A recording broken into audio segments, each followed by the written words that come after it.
This is the pound dollar on the 5 range. We have a double bottom that occurred earlier and we've pulled back for a 26.18 trade. So you can clearly see the double bottom here, and we've had a violation to the upside, and we're pulling back now for that 26.18. So I had a limit order set at the 61.8. You can see we're actually pushing down a little bit further now. So why have I got involved with this trade? Well, if I just go out to the dailies and do the higher time frame analysis, the first thing I notice is that we are down in the wicks of this particular level just here. You can see that we've not violated it. Let's go and look at the 240. Exactly the same thing here. We are down in the wicks. Let's go to the 60. And here on the 60 we have just put in a new low with this big bearish candle, but once again we are still within the wicks just here. And if we look left, we actually have more of those wicks.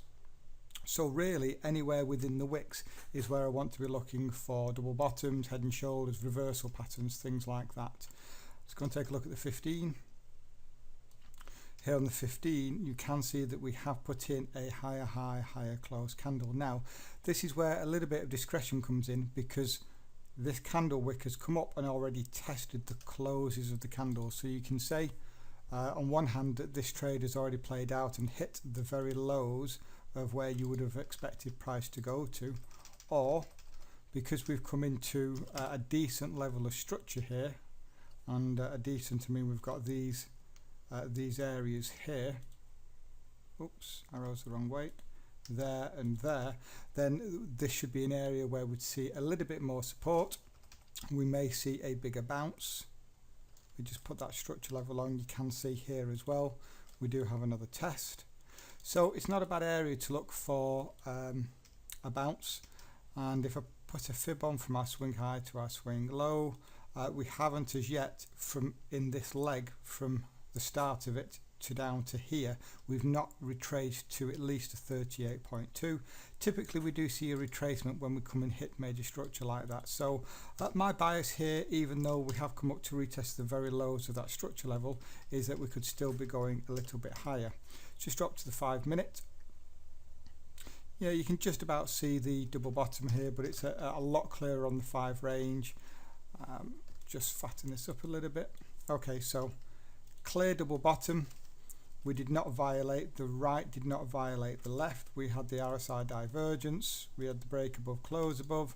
So really I'm now just waiting for the market to hopefully turn, and I'm going to then be playing for a conservative target of a 127 extension. So if I just bring back on those orders, you can actually see then I'm actually front running that by a couple of pips.